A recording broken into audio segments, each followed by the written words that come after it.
بسم الله الرحمن الرحيم. الحمد لله رب العالمين، والصلاة والسلام على أشرف الخلائق أجمعين، سيدنا وسيد الأولين والآخرين، حبيبنا وحبيب إله العالمين، إمام المرسلين وخاتم النبيين، أبي القاسم المصطفى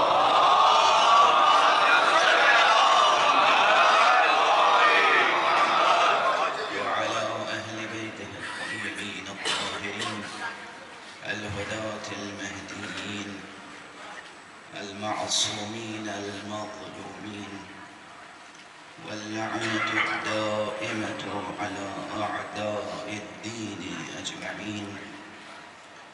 أما بعد، فقد قال الله تعالى عز اسمه في محكم كتابه ومتقن خطابه: بسم الله الرحمن الرحيم. ما يلفظ من قول إلا لديه رقيب عتيد. صدق الله العلي العظيم.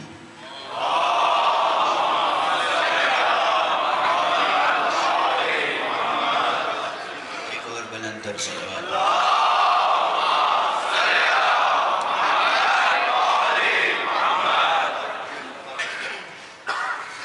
عزیزان گرامی، عزیزان ایمانی، برادران حسینی، مسلمانان حسینی، معلوم ہے کہ ہماری زندگیاں چاہے لاکھوں برس پر محیط کیوں نہ ہوں، مگر ہماری جو بنیادی کتاب ہے وہ قرآن مجید ہے. اس کا مطالعہ ختم نہیں ہو سکتا. قرآن مجید حی و قیوم، متکلم کا حی و قیوم کلام ہے.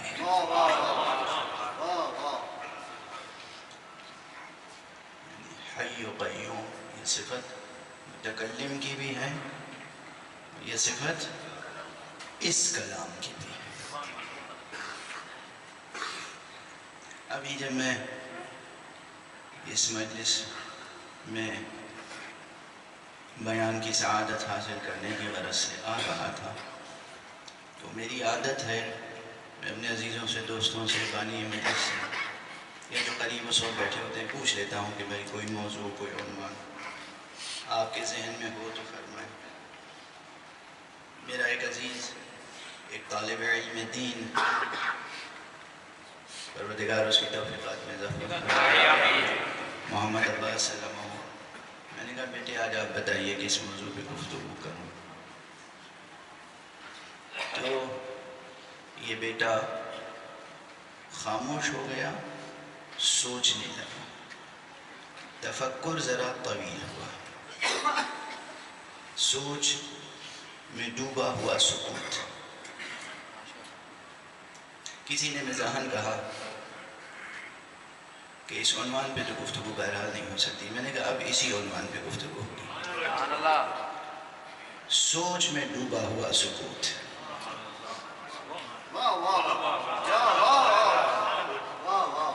کاش ہر متکلم کو کلام سے پہلے سوچ میں ڈوبا ہوا سکوت نصیب ہو جائے.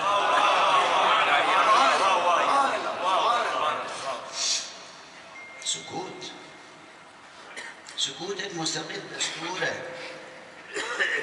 آپ جانتے ہیں عرفاء، معلمین اخلاق، یہ جب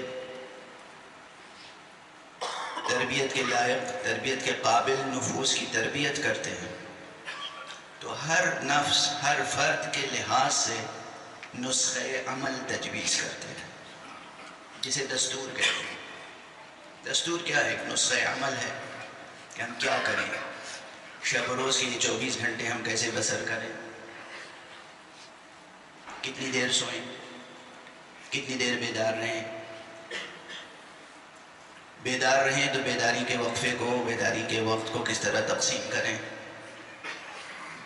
کھائیں تو کتنا کھائیں، کتنی مرتبہ کھائیں، کھائیں تو کیا کھائیں، بولیں تو کیا بولیں،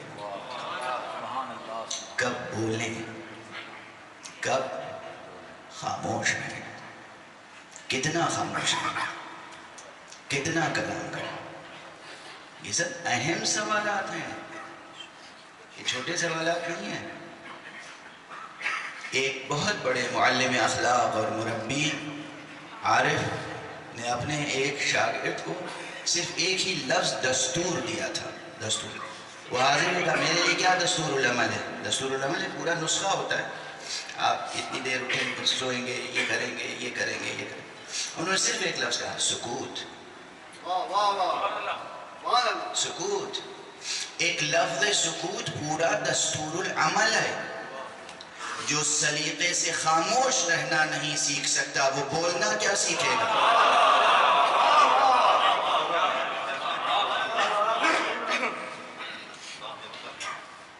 خاموش رہنا ہنر ہے، خاموش رہنا فن ہے، خاموش رہنا بولنے کے لیے استعداد فراہم کرنا ہے،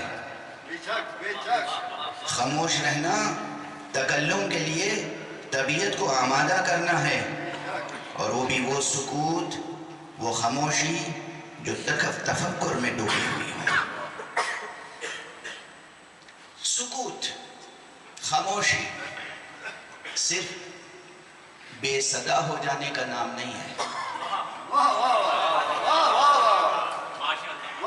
سکوت بے صدا ہو جانے کا نام نہیں ہے۔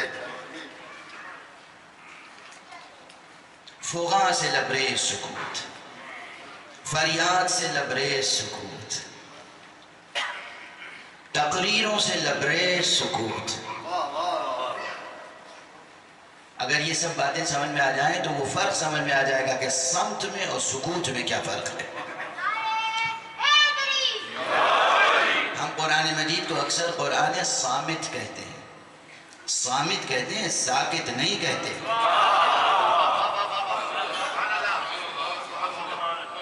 یہ بحثیں ہیں یہاں پر۔ کیا آپ سمجھتے ہیں کہ صامت اور ساکت مترادف کلمات ہیں؟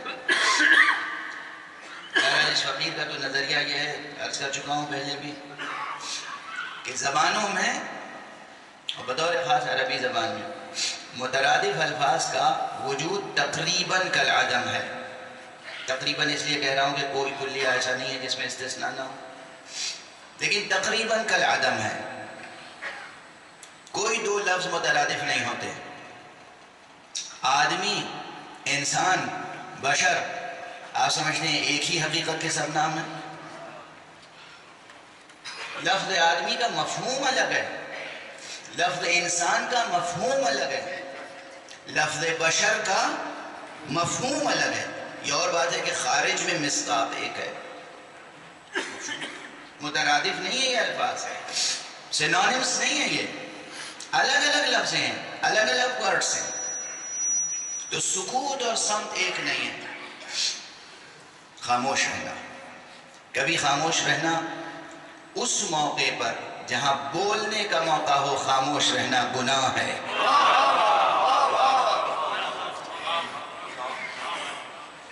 جہاں خاموش رہنا ہی وظیفہ ہو وہاں خاموش رہنا عبادت ہے، اور ہزاروں تقریروں سے کہیں بڑھ کر اس میں ثواب ہے۔ سکوت، خاموشی، تفکر میں ڈوبی ہوئی سوچ کے ساتھ۔ پتھر بھی خاموش رہتا ہے، انسان بھی خاموش رہتا ہے، کیا دونوں خاموشیاں برابر ہیں؟ جب پتھر سے پتھر ٹکراتا ہے تو آواز پیدا ہوتی ہے، جب انسان سے انسان ملتا ہے تو بھی آواز پیدا ہوتی ہے، کیا دونوں آوازیں برابر ہیں؟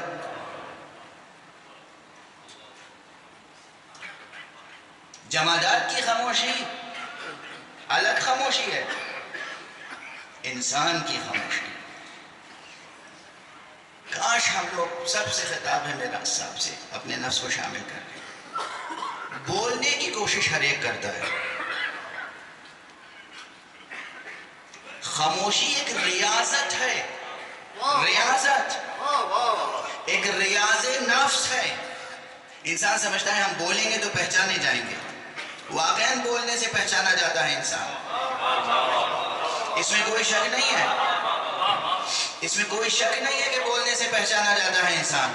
مگر وہ کیسا انسان ہوگا جو خاموشی سے بھی پہچانا جائے.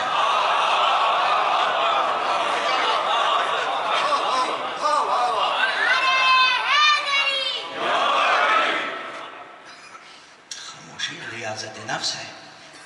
سب سے آسان طریقہ اظہار نفس کا، انا، خودی، ایگو، اپنے کو پہچانوانے کا بہت آسان طریقہ ہے. بولیے اور جو جی چاہے بول دیجیے، جیسے ڈونلڈ ٹرمپ صاحب بولتے رہتے. کوئی معیار ہی نہیں بولنے. سیاسی موازین پہ ان کی باتوں کو تولیے تو بیکار، اقتصادی موازین پہ تولیے، انسانی موازین پہ تولیے، کسی معیار پہ کوئی بات پوری اترتی نہیں، بولے چلے جا رہے ہیں. عدالتیں ان کے فرامین کو ریجیکٹ کیے چلے جا رہی ہیں، آپ بولے چلے جا رہے ہیں. اور فرما رہے ہیں، مثال دے رہا ہوں، مثال تو اہم چیزوں کی دی جاتی ہے، مثال غیر اہم چیزوں کی نہیں دی جاتی. مثال تو اہم چیز، بولنے چلے جائیں. ایسے بہت سے حضرات ہیں بحیثیت انسان، بحیثیت مسلمان، بحیثیت مومن، بحیثیت اہل ولایت. ہمیں جاننا چاہیے کہ ہمیں کب خاموش رہنا ہے، کب گفتگو کرنی ہے. کب خاموش رہنا ہے تو کس تیور کے ساتھ، کب گفتگو کرنی ہے تو کس لہجے کے ساتھ. یہ شعور ہے. کبھی کبھی کسی خاموش انسان کی بولتی ہوئی نگاہیں چلتی ہوئی زبانوں کو کاٹ کے رکھ دیتی.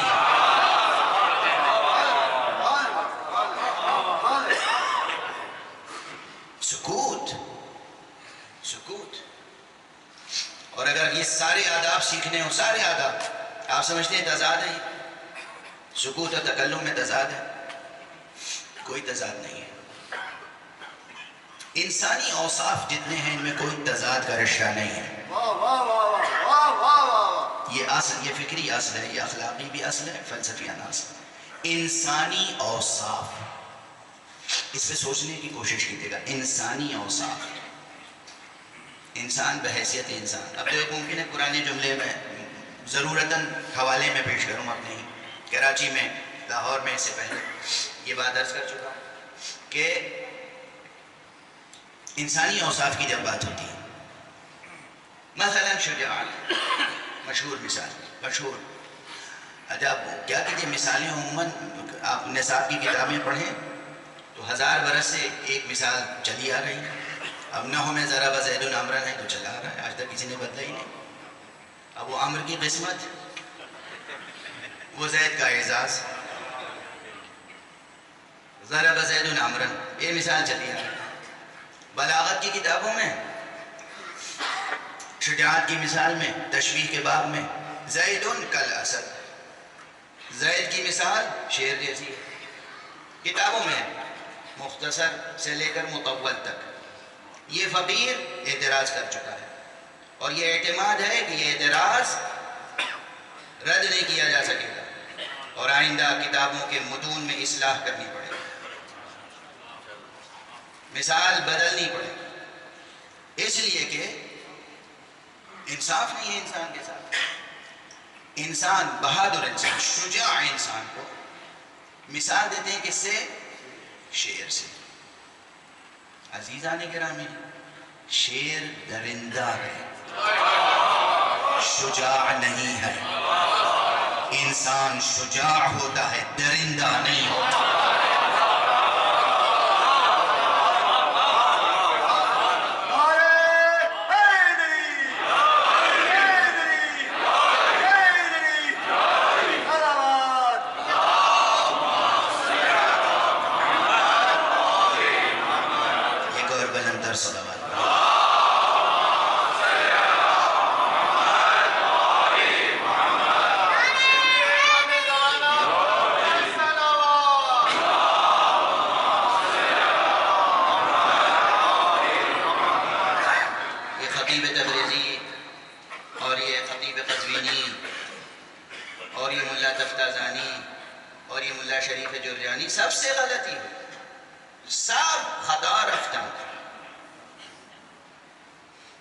انسان شجاع کو شہادت سے کیا نسبت ہے؟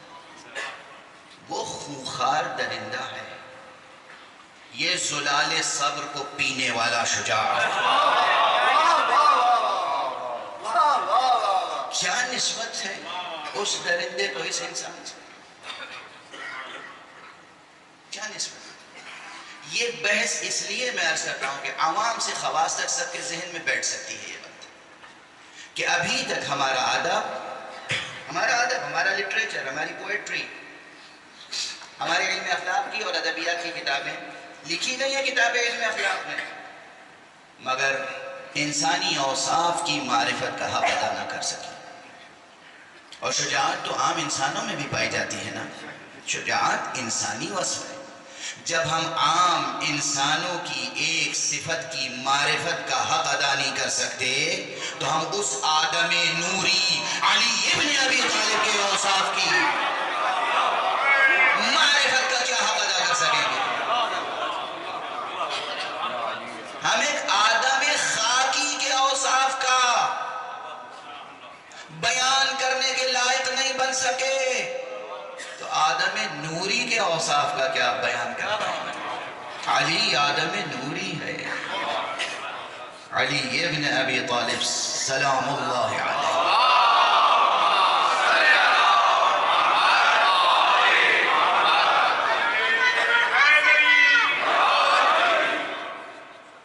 یہ بطور مثال ہے، گفتگو مربوط ہے، ایک موضوع ہے، اسے یاد رکھیے۔ سکوت ایک وصف ہے، تکلم ایک وصف ہے، شجاعت ایک وصف ہے، سخاوت ایک وصف ہے، یہ سب انسانی اوصاف ہیں اور انسانی اوصاف بے شمار ہیں، گنے نہیں کر سکتے۔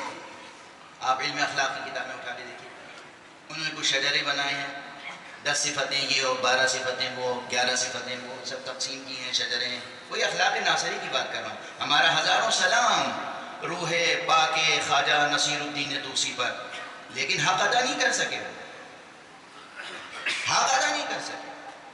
اوصاف انسانی کا شجرہ نامتناہی ہے، اوصاف انسانی اوصاف، ایک انسان کے نفس میں، ایک انسان کی روح میں، ایک انسان کی ذات میں کتنی صفتیں ہوتی ہیں، کسی میں طاقت ہے کہ گن سکے؟ اور جب ہم عام انسان کے اوصاف نہیں گن سکتے تو ایک انسان کامل کے اوصاف کیا گن سکتے؟ محمد عربی صلی اللہ علیہ وسلم،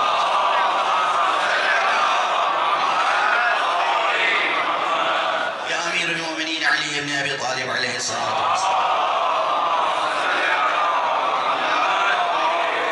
یا حضرت زہرا سلام اللہ علیہ۔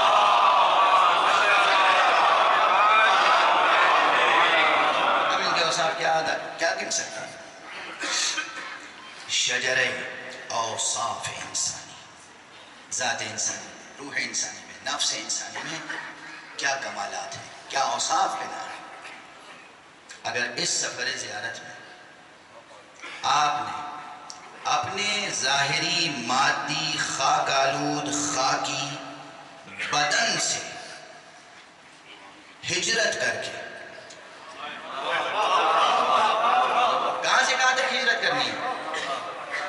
کہاں تک ہجرت کرنی ہے؟ آپ کو اپنے اس وجود کے اندر ہجرت کرنی ہے، بدن سے روح تک کی ہجرت، خاک سے نور تک کی ہجرت۔ اگر یہ باب علی سے باب حسین تک کی ہجرت کرنے کے دوران آپ نے یہ سفر بھی طے کر لیا تو آپ کی زیارت بار بار ہے۔ یہاں آئے ہیں، کیا لے کے جائیں گے؟ کیا لے کے جائیں گے؟ پہلے بھی ایک بار اسی طرح میں عرض کر چکا ہوں، لوگ آتے ہیں تبرک، زیارات، کوئی عطر خریدتا ہے، کوئی نقل خریدتا ہے، کوئی کفن خریدتا ہے، ٹھیک ہے، ویسے سب سے بہترین تبرک کربلا کا کفن ہی ہے۔ میں نہیں چاہتا کہ ابھی آپ گریہ کریں، مگر جملہ زبان پر آ گیا ہے، ایک بے کفن کے شہر سے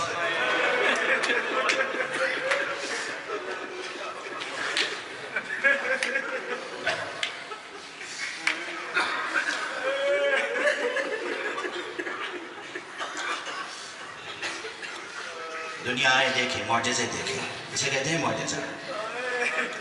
جو پیاسا شہید ہوا اس کے شہر میں آج کوئی پیاسا نظر نہیں آتا۔ جو بھوکا شہید ہوا اس کے شہر میں کوئی بھوکا نظر نہیں آتا۔ جو اس وقت ایک کفن کو محتاج تھا آج ساری دنیا میں اس کے شہر سے کفن جاتا۔ اجرکم علی اللہ، اجرکم علی اللہ۔ لوگ کہتے ہیں، ممبر سے لوگ کہتے ہیں خدا آپ کو کسی غم میں نہ رلائے۔ میں یہ فقرہ نہیں کہنا چاہتا، بس یہ کہنا چاہتا ہوں خدا آپ کی آنکھوں کو کبھی کبھی حسین میں خشک نہ رکھے۔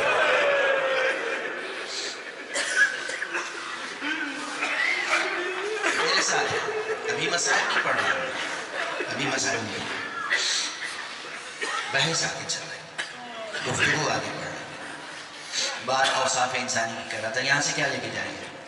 عطر۔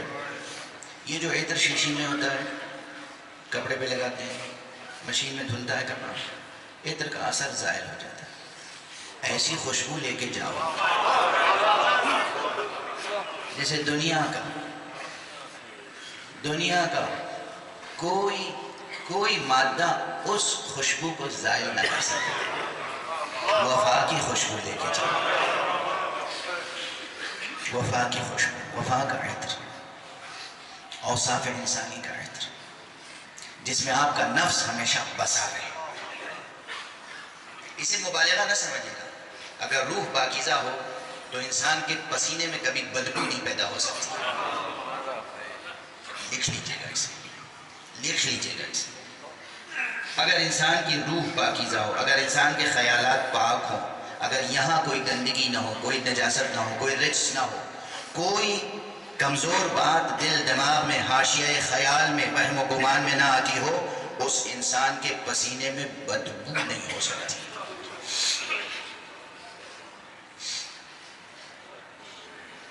اسے مبالغے نہیں ہے، اسے نوٹ کیجیے گا۔ تو یہاں سے آپ وہ عطر لے جائیں اس کا تعلق اوصاف انسانی سے۔ اوصاف انسانی میں تضاد کا رشتہ ہے، وحدت کا رشتہ ہے۔ صبر کیا ہے؟ عین شجاعت ہے۔ شجاعت کیا ہے؟ عین صبر۔ جو صابر نہیں ہوگا وہ شجاعت کا اظہار کیسے کر سکے گا؟ جو شجاع نہیں ہوگا وہ صبر کیسے کر سکے گا؟ جسے تکلم کے آداب نہیں معلوم ہوں گے وہ سکوت بھی کیسے اختیار کر سکے گا؟ جسے سکوت کا راز نہیں معلوم ہوگا وہ تکلم بھی کیسے کر سکے گا؟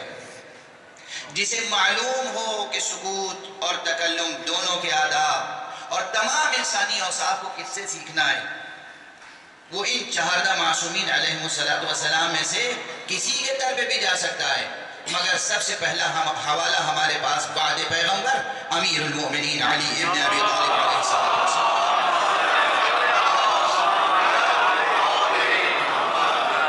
بس دیر تک اب گفتگو نہیں کروں گا، آپ حضرات کو ظاہر ہے کہ یہاں زیارتوں سے بھی مشرف ہونا ہے اور یہاں دل و دماغ کی کیفیت کچھ اور ہوتی ہے۔ بلکہ میں تو اکثر کہا کرتا ہوں یہاں کسی بیان کی ضرورت نہیں ہے۔ کل بھی میں نے ایک مجلس میں یہ جملے کہے تھے، حوالے کے طور پہ اپنے ہی جملے دہرا دوں، یہ کربلا ہے۔ یہ احساس کافی ہے کہ یہ کربلا ہے۔ اگر یہاں دل بیدار ہو، دل کی آنکھیں بیدار ہوں، گوش دل بیدار ہو، دل کے کان بیدار ہو، کھلے ہوئے، تو یہاں نہ جانے کیا کیا منظر آپ دیکھ سکتے ہیں، کیا کیا صدائیں آپ سن سکتے ہیں۔ یہاں کسی بیان کی ضرورت نہیں، اسے دیر تک میں بیان نہیں کروں گا، مگر 2-3 فقرے تاکہ کسی حد تک گفتگو مکمل سی ہو جائے، بالکل ہی ادھوری سی نہ رہ جائے۔ اگر یہ دیکھنا ہو کہ سکوت اور تکلم اس میں کیا رشتہ ہے، دونوں کا محل اور موقع کیا ہے، تو کہیں اور جانے کی ضرورت نہیں ہے، خطیب نہج البلاغہ کے در پہ چلے جائیں۔ مولا علی کو سب خطیب نہج البلاغہ کی حیثیت سے پہچانتے ہیں۔ نہج البلاغہ آپ کے خطبات کا مجموعہ ہے، خطاب، تقریر، یہی تقریر کرنے والا علی ابن ابی طالب، یہی خدائے سخن، یہی نا خدائے ملک فصاحت و بلاغت، یہی آشنا و ترجمان کلام مشیت، یہی علی ابن ابی طالب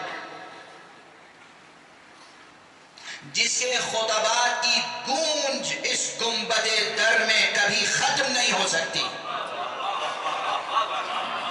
یہ گنبد کائنات، اس میں گونج رہی ہے صدائے علی ابن ابی طالب۔ جناب امیر المؤمنین علی ابن ابی طالب علیہ السلام نے اپنی زندگی میں بلند صلوات پڑھیں۔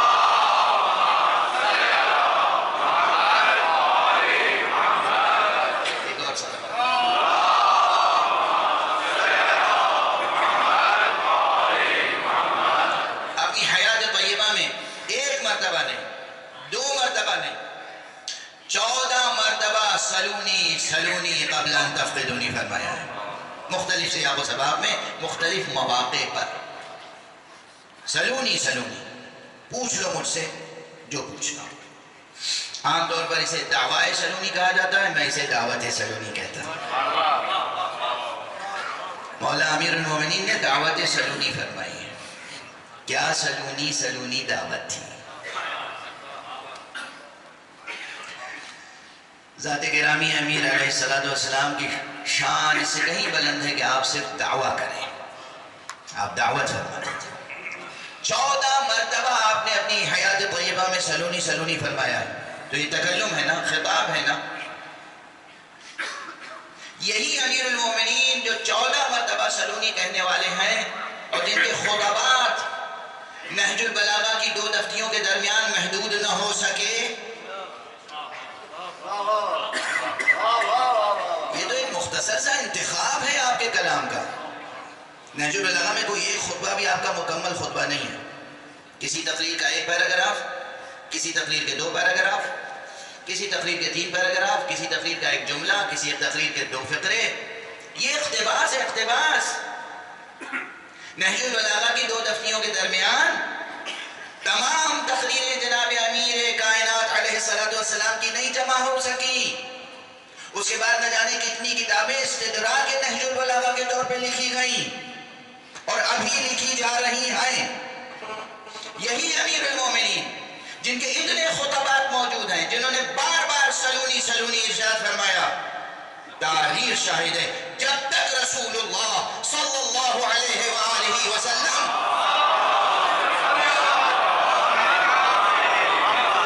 اس دنیا میں اپنے ظاہری وجود کے ساتھ تشریف فرما رہے، حضور کی زندگی میں ایک بار بھی علی نے سلونی نہیں فرمایا۔ وہ سکوت علی، یہ کلام علی۔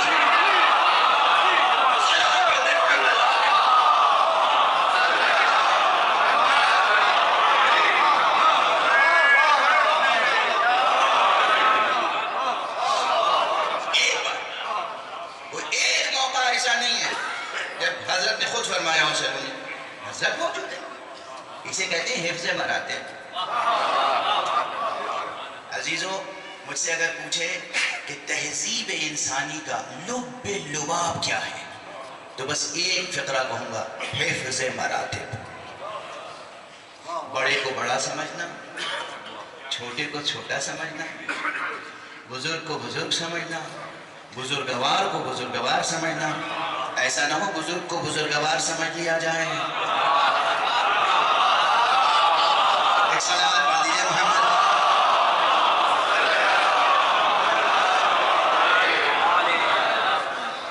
بہت سے بزرگ ہوتے ہیں جن میں بزرگی کے علاوہ کوئی بزرگواری نہیں ہوتی۔ تاریخ میں اس کی مثالیں موجود ہیں۔ بزرگ کو بزرگ سمجھنا، بزرگوار کو بزرگوار سمجھنا، چھوٹے کو چھوٹا سمجھنا، بڑے کو بڑا سمجھنا، بھائی کو بھائی سمجھنا، عزیز کو عزیز سمجھنا، دوست کو دوست سمجھنا، حق شناسائی ادا کرنا، دوستی کا حق ادا کرنا، یہ سب چیز سمٹ کے آ جاتی ہے ایک ترکیب میں، حفظ مراتب۔ اللہ کو اللہ سمجھنا،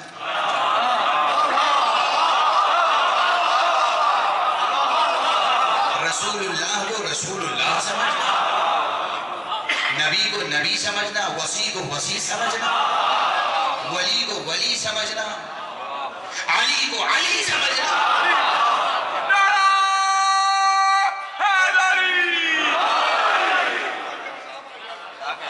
سب چیزیں سمٹ کے ایک ترکیب میں آتی جا رہی ہیں. حفظ مراتب، حفظ مراتب. تہذیب انسانی میں ہزاروں صفحے لکھ سکتے ہیں آپ، اور سمیٹیں اسے تو بس دو لفظ ہیں، حفظ مراتب. جو افسوس ہے کہ اب ہمارے یہاں نہ طالب علموں میں حفظ مراتب ہے،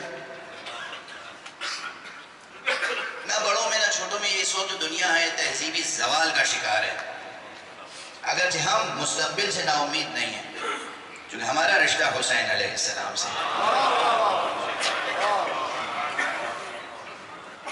ہم مستقبل سے نامایوس نہیں ہیں، لیکن حال سے پریشان ضرور ہیں. پوری دنیا میں جتنی بھی قومیں اور قومیتیں ہیں، یہودی ہوں، مسیحی ہوں، ہندو ہوں، مسلمان ہوں، ہر قوم میں، ہر قومیت میں، ہر ملک میں ایک عجب فتنہ برپا ہے. تہذیبی زوال، تہذیبی انحطاط. انسانی تہذیب حیوانی تہذیب بنتی چلی جا رہی ہے، اور حیوانی تہذیب میں نے ترکیب مجبوراً استعمال کی، ورنہ حیوان کو تہذیب ہی کہتا ہے. مگر غور کیجئے تو آج کا انسان جتنی بد تہذیبی کرتا ہے، اس کے مقابلے میں حیوان زیادہ مہذب نظر آتا ہے. حیوان کم سے کم، درندہ بھی جب بھوک لگتی ہے تو کسی کو نقصان پہنچاتا ہے. یہ انسان تو بغیر بھوک کے بھی دوسروں کو نقصان پہنچاتا ہے. بڑے المیہ سے گزر رہے ہیں اس وقت پوری دنیا میں. ہم بڑے المیہ سے گزر رہے ہیں. یہ انسانی معاشرہ، ہم یعنی انسانی معاشرہ بڑے المیہ سے گزر رہے ہیں. اور وہ المیہ انسانی اقدار کا المیہ ہے. یونیورسٹیز کا کیا حال ہے؟ آپ سمجھتے ہیں کہ تعلیمی نظام ترقی کر رہے ہیں؟ پوری دنیا کی یونیورسٹیز میں دیکھیے دو چیزیں ہیں، کئی الفاظ ہیں. نالج ایک لفظ، وزڈم دوسرا لفظ، اسکل تیسرا لفظ. اسکلز تو پیدا کرنے کی کوشش کی جا رہی ہے، وزڈم پیدا کرنے کی کوشش نہیں کی جا رہی. عموماً المیہ ہے. آج کا نظام تعلیم المیہ ہے پوری دنیا میں. آج کا نظام تعلیم المیہ ہے. آج یہ نئے سرے سے سوچنے کی بات ہے کہ تعلیم عبادت ہے یا تجارت. اور آپ سمجھتے ہیں کہ لوگوں کا نظریہ بن چکا ہے باقاعدہ، اور اس نظریے کے اظہار میں شرم محسوس نہیں کرتے کہ تعلیم بھی تجارت ہے، ایجوکیشن انڈسٹری ہے. ڈاکٹر حسین کنانی صاحب تشریف فرمائے، پروردگار ان کی توفیقات میں اضافہ فرمائے. یہ بھی ایک مغز متفکر انسان ہے، مجھے بہت محبت ہے ان سے، بہت قدر ہے دل میں ان کی. خدا ان کی عمر میں برکتیں عطا فرمائے. مولانا جناب حجت الاسلام والمسلمین مولانا افتخار عابد صاحب تشریف فرمائے. ان سے بڑی امیدیں وابستہ ہیں، اور ابھی کل ہی ہم گفتگو کر رہے تھے انشاءاللہ ایک ادبی پروجیکٹ پر کراچی میں. ان کی سرپرستی میں، ان کی فعالیت کے ساتھ وہ کام ہو، تاکہ ہم کچھ اپنے معاشرے کی ادبی اور تہذیبی سطح کو بلند سے بلند تر کر سکیں. یہ حضرات سمجھ سکتے ہیں کہ ہمارا تعلیمی نظام کدھر جا رہا ہے. کئی برس پہلے ان حضرات کی موجودگی میں نے ایک جملہ استعمال کیا تھا آرٹس کاؤنسل کراچی میں کہ unfortunately religion has become an industry.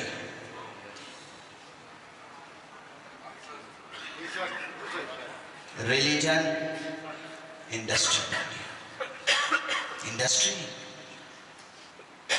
مسجدوں میں ہم نماز پڑھاتے ہیں کس لیے؟ قربتاً اللہ. معاف کیجیے اب ذرا بے تکلفی کی باتیں ہو جائیں. میرا چھوٹا بھتیجا ہے، بالغ ہو گیا ماشاءاللہ، اسے احکام سے واقفیت ہے. اس نے مجھ سے پوچھا کہ امو جان کیا میں نماز پڑھا سکتا ہوں؟ تو برجستہ میرے زبان سے یہ جملہ نکلا، بیٹا کیا خدا نخواستہ تمام پیشہ ور پیش نماز مر گئے ہیں جو تم نماز پڑھاؤ گے؟ نماز پڑھانا پیشہ ہے، ذکر حسین کرنا پیشہ ہے. جو ہماری بزرگ نسل ہے ان سے پوچھیے، لفظ پیشہ بھی ہمارے یہاں غیر مہذب لفظ سمجھا جاتا تھا. جو بزرگ بیٹھے ہوئے ان سے پوچھیے، پیشہ نماز پڑھانا پیشہ ہے. ذاکری پیشہ ہے، ذکر حسین پیشہ ہے، تعلیم دینا پیشہ ہے، تو ریلیجن انڈسٹری بن گئی، عزاداری انڈسٹری بن گئی۔ اس سے زیادہ بدتر بات نہیں ہو سکتی، اس سے زیادہ بدترین بات نہیں ہو سکتی کہ انسان سوگ منانے کی قیمت لے۔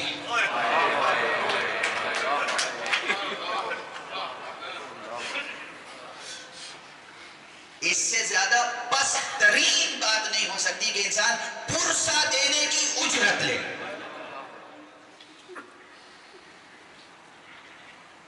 پرسہ کہتے کیا ہے؟ پرسہ، اور اس کی اجرت طے ہوتی ہے نہیں، اور کس شدت سے، کس تندی سے، کس تلخی سے، کس حرفت سے، کس بازاری پن کے ساتھ۔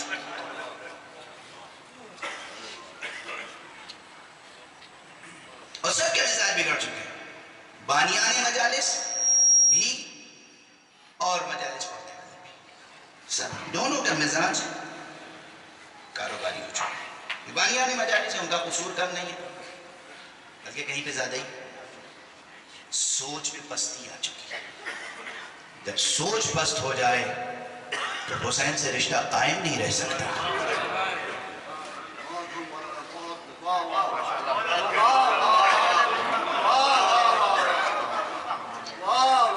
سوچ پست ہو جائے تو علی سے رشتہ قائم نہیں رہ سکتا، ٹوٹ جائے گا رشتہ۔ علی کسے کہتے ہیں؟ علی یعنی بلند، علی یعنی بلند، اور اگر ہم پست ہو جائیں گے تو بلندی سے رشتہ کیسے قائم رہے گا؟ کیسے ممکن نہیں۔ عزیزوں، بزرگوں، جوانوں، میری مائیں بہنیں سن رہی ہیں، آپ اپنی گود میں جو بچے ہیں ان کی تربیت کریں عشق اہل بیت کے ساتھ، عشق خدا کے ساتھ، انہیں انسانی اوصاف کی بلندیوں سے آشنا کریں، انسانی اوصاف کی بلندیاں، چپ رہنے کا بھی ہنر سکھائیں، بولنے کا بھی سلیقہ سکھائیں، اور یہ بتائیں کہ انسانی اوصاف میں وحدت کا رشتہ ہے، تضاد کا نہیں۔ بس جب گفتگو ایسی ہوتی ہے اور اکثر ایسی ہو جاتی ہے کہ میں اپنے دل و جان کے ساتھ انوالو ہو جاتا ہوں تو پھر طبیعت پہ بڑا بوجھ پڑنے لگتا ہے، اس لیے دامانے بیان کو سمیٹتا ہوں۔ انسانی اوصاف میں وحدت کا رشتہ ہے، تضاد کا رشتہ نہیں۔ اور یہ جو بار بار عرض کر رہا ہوں کہ انسانی اوصاف میں، انسانی اوصاف، ہیومن ایٹریبیوٹس، ورچیوز،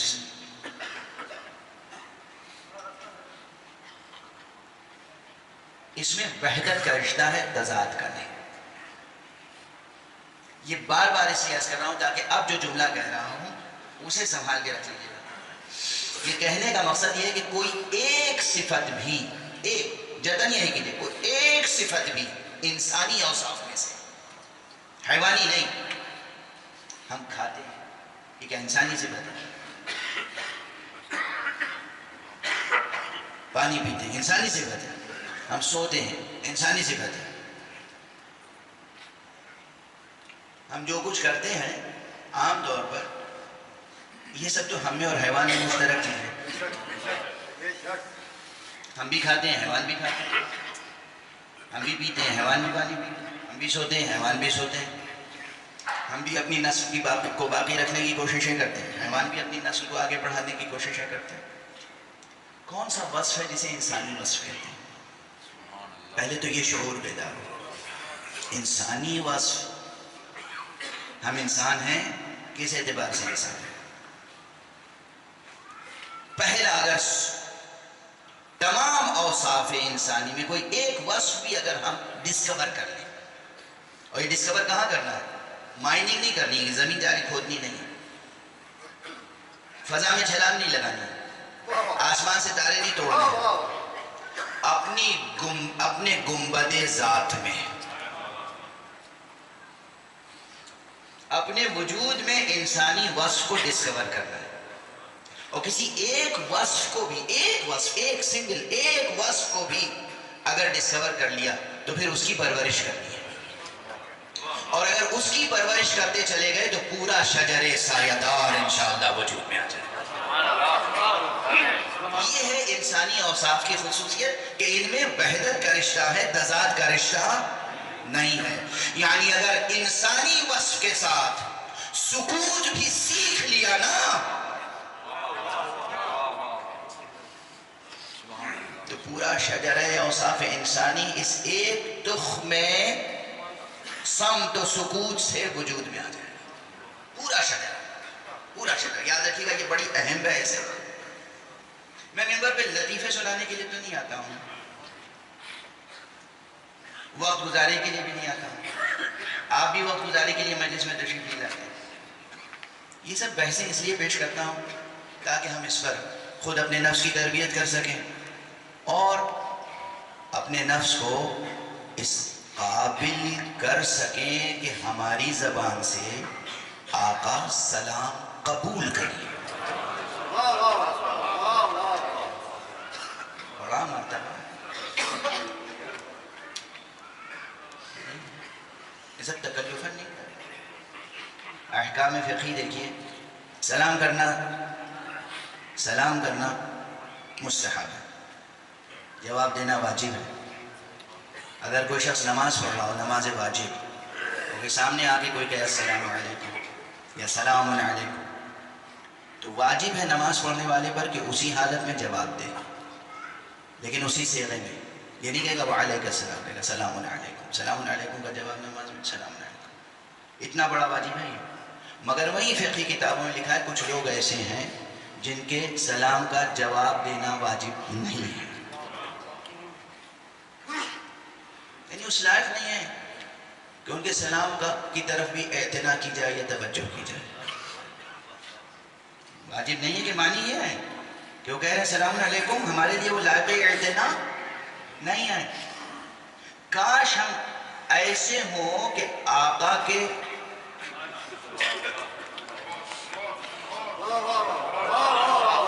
جواب سلام کے لائق ہو جائے۔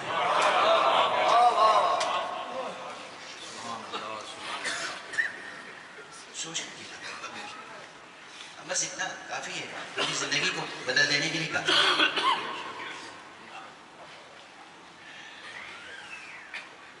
لائق تبریک ہے آپ، لائق تہنیت ہے آپ،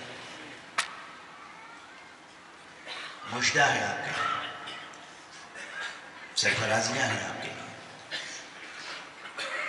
ہاں، بے بلائے کوئی کربلا نہیں آ پاتا، لیکن جب آئے ہیں تو ہمتوں کو بلند رکھیے، حوصلے بلند رکھیے۔ اور یہاں سے کل بھی میں نے یہ جملہ کہا تھا، پھر تذکر کے طور پہ یا دہانی کے طور پہ عرض کر رہا ہوں، اللہ بڑا ہے نا، اللہ اکبر کہتے ہیں، اللہ سے کوئی چھوٹی چیز نہ مانگیے گا، بڑی چیز مانگیے۔ یہ دربار بہت بڑا ہے، ان سے چھوٹی چیز نہ مانگیے گا، بڑی چیز مانگیے گا۔ کم سے کم اپنی انسانیت واپس لے کر جائیں۔ ہم اچھے انسانوں میں شمار ہیں، ہم اچھے انسانوں میں شمار ہیں۔ ہم دنیا کے ہزار علائق میں گرفتار ہیں، علائق، گرفتاریاں، بندشیں۔ جب تک ہمارے ہاتھ پاؤں، ہمارا ذہن، ہمارا دل دنیا کی بندشوں میں گرفتار ہے، ہمارے اندر حریت کی قدر نہیں پیدا ہو سکتی۔ یہاں آئے ہیں، آقا حسین سے کہیے حر کو حر بنانے والے، ہمیں بھی سرور آزادگی عطا کر دیجئے، ہمیں بھی آزادہ روی سکھا دیجئے، حریت کی قدروں سے آشنا کر دیجئے۔ ہم غلام دنیا ہیں، ہمیں آزاد بنا دیجئے۔ آزادی یہاں سے لے کے جائیے، خوئے وفا یہاں سے لے کے جائیے، شعور تکلم یہاں سے لے کے جائیے، شعور سکوت یہاں سے لے کے جائیے، شعور سمت یہاں سے لے کے جائیے، شعور وفا یہاں سے لے کے جائیے، یہ سب چیزیں ہیں یہاں سے لے جانے کی۔ اور ہاں جو میں نے کہا تھا نا، غالب کا ایک شعر یاد آ گیا، عجیب شعر ہے، اردو کے بعض الفاظ کی بحث میں یہ شعر اساتذہ کوٹ کرتے ہیں۔ ڈھانپا، یہ ڈھانپا اور ڈھانپنا کوئی بہت خوبصورت لفظ تو نہیں ہے نا، ڈھانکنا، پوشیدہ کرنا، چھپانا، یہ سب ہم بولتے ہیں، ڈھانپا تو نہیں بولتے نا۔ لیکن غالب نے یہ لفظ بھی ایسا استعمال کر دیا ہے کہ زیب دیتا ہے، اچھا لگتا ہے۔ ڈھانپا کفن نے داغے عیوب برہنگی، ڈھانپا کفن نے داغے عیوب برہنگی، میں ورنہ ہر لباس میں ننگے وجود تھا نہیں۔ یہ تو ہم میں سے ہر ایک کی سزائے حال ہے، میں ہر لباس میں ننگے وجود ہوں۔ اسی لیے میں نے تھوڑی دیر پہلے کہا تھا، یہاں سے سب سے بہترین چیز ہدیہ کفن ہے۔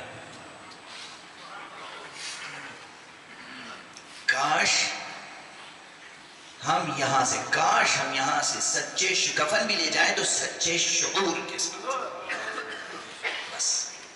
بس اب اس سے زیادہ میں اپنے جملوں کی بھی تشریح نہیں کر سکتا۔ جو آیت قرآن مجید کی پڑھی تھی، اس آیت کا ترجمہ بھی نہیں کیا، لیکن جو کچھ گفتگو کی اسی آیت کے پرتوں میں، اہل علم ہے سب۔ اب بس گفتگو تمام کرنا۔ ایک بے کفن، پیاسے، غریب امام کے شہر میں پرسہ دینے کے لیے، گریہ کرنے کے لیے کوئی ایک حوالہ بھی کافی ہے۔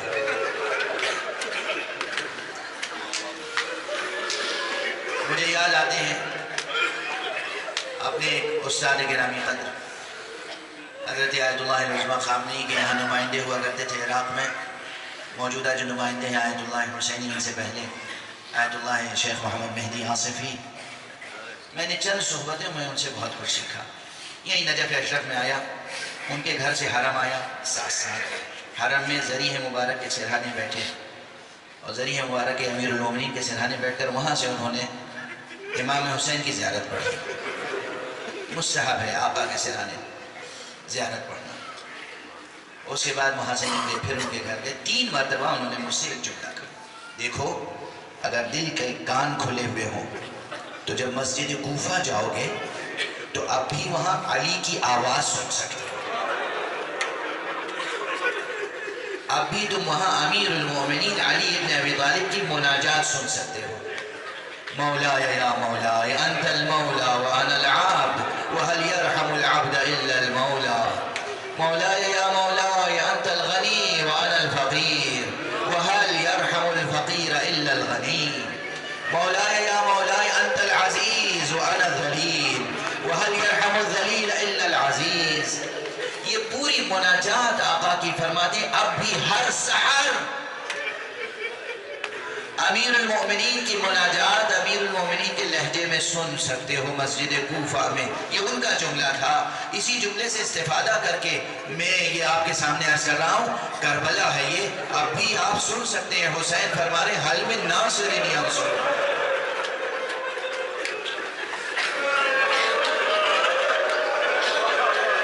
حل من مغیث یغیثنا، کیا کوئی ہے جو ہم اہل بیت محمد کی مدد کرے؟ کیا کوئی فریاد رسی کرنے والا ہے؟ خدا آپ کی آنکھوں کو غم حسین میں کبھی خوش نہ فرمائے۔ کفن کی بات ہو رہی تھی، مقرر بات ہوئی، اس سے بس یہ روایت سنانا چاہتا ہوں کہ آقا کے اصحاب میں ایک بہت بڑا صحابی ہے، جس کا نام ہے زہیر تین۔ یہ 2 کردار کربلا کے بہت بڑے ہیں انسانی نقطہ نظر سے، انسانی نقطہ نظر سے۔ یعنی آقا ابو عبداللہ الحسین کا رتبہ تو ہم سمجھ نہیں سکتے۔ کل یہ جملہ کہا تھا، پھر اجازت دی کہ یہ جملہ، اس کائنات میں کوئی ترازو ایسی نہیں ہے جس پر حسین کو تولا جا سکے۔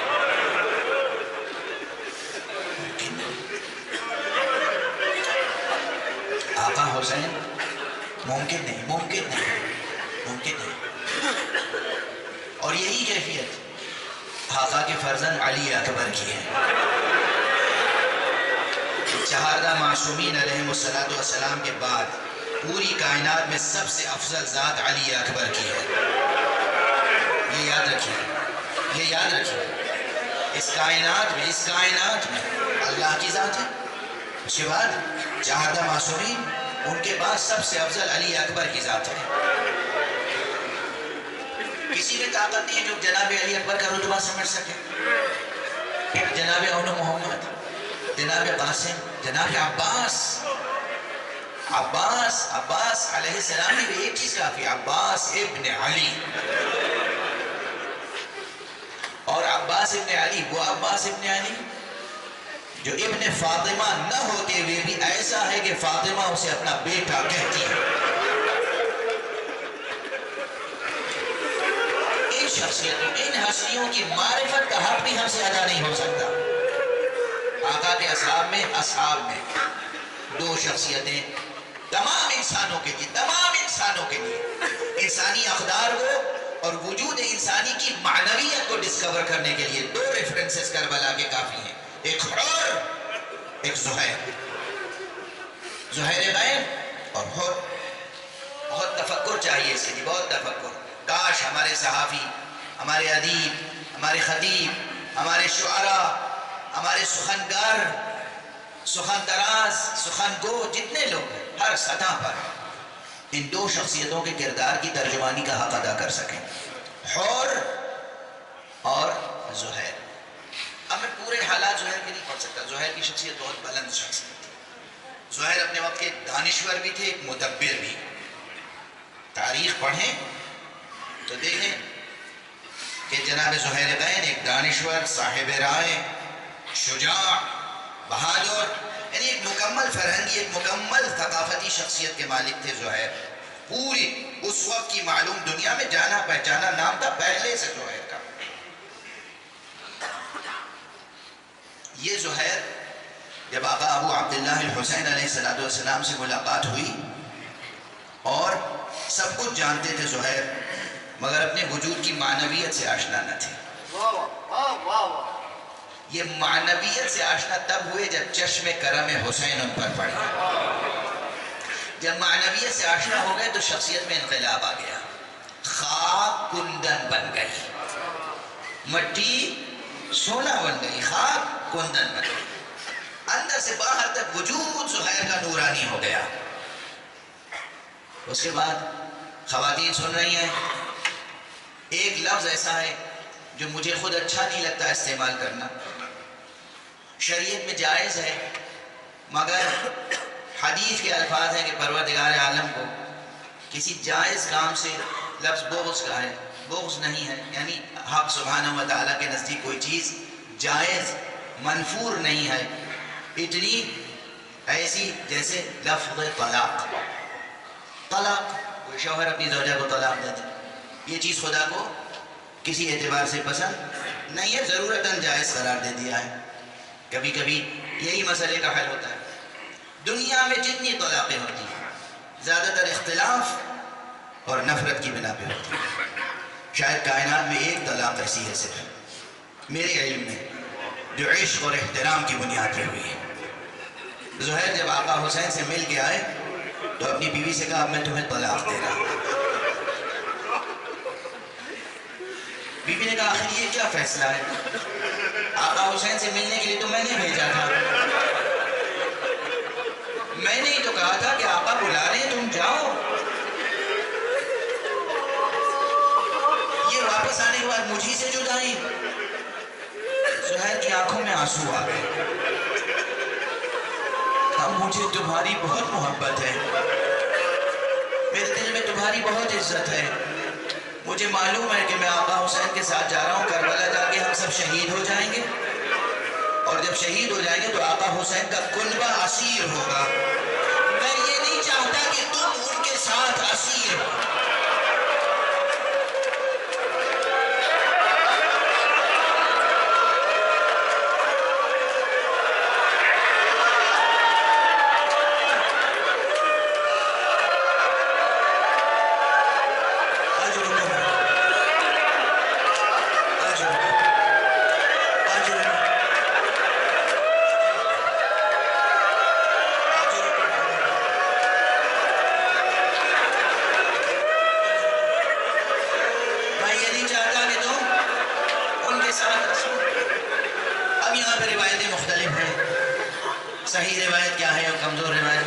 اس بحث میں نہیں پڑھوں گا.